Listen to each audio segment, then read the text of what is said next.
আসসালামু আলাইকুম প্রিয় শিক্ষার্থী বন্ধুরা। আজকে আমি তোমাদেরকে পদার্থবিজ্ঞান বিষয়ের চতুর্থ অধ্যায় কাজ শক্তি ক্ষমতা এই অধ্যায়টি নিয়ে আলোচনা করব, নবম দশম অধ্যায়ের। তো প্রথমে আমি কাজ নিয়ে আলোচনা করব। কাজ কাকে বলে? এখানে অনেকগুলো লেখা আছে, আমি লেখাতে যাব না, আমি তোমাদেরকে একদম ডিরেক্টলি বলি। কোনো একটা বস্তুকে যদি তুমি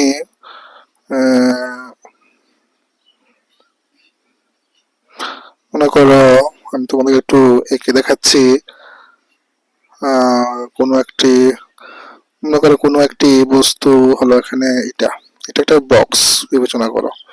এখানে যদি তুমি বল প্রয়োগ করো F পরিমাণ, তাহলে এই বস্তুটা কি করবে? এখানে স্থির থাকবে না, সে একটু ডান দিকে সরে যাবে, তাই না? তো ডান দিকে মনে করো এদিকে তার সরণটা হয়েছে, কতটুকু সরণ করছে মনে করো, সেটা S পরিমাণ।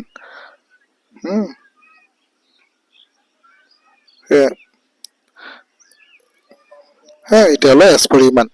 তাহলে ওই বস্তুটাকে বল প্রয়োগ করার ফলে যদি তার সরণ S ঘটে, তাহলে কাজ ডবল হবে এই দুটির গুণফল F ইন্টু S। হ্যাঁ,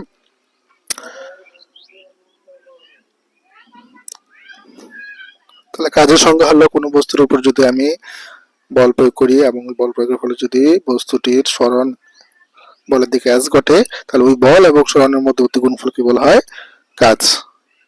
এখন আসে কাজের একক কি? কাজের একক মনে রাখবে, কাজের একক হলো দুইটি। একটা হলো বিজ্ঞানীর জুল অনুসারে, নাম অনুসারে জুল, যে দিয়ে প্রকাশ করা হয়। আর একটা হলো আমি ইকুয়েশন বা সমীকরণ থেকে পাই, সেটা হলো বলের একক যেন নিউটন, আর আছে মানে সরণ একক মিটার। তাহলে নিউটন মিটার, এই দুটি এককই পরীক্ষার জন্য ইম্পর্টেন্ট, মনে রাখবে। এরপর আসি মাত্রা। মাত্রাটা আমরা এই সমীকরণ থেকে বের করব। তোমরা একটু জানো এফ সমান সমান কি? এম এ, আর এস এর জায়গায় এস রাখলাম। এম মানে কি?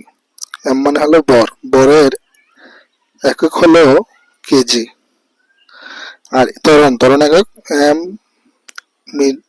এস ইনভার্স 2, এবং সরণ একক মিটার এম।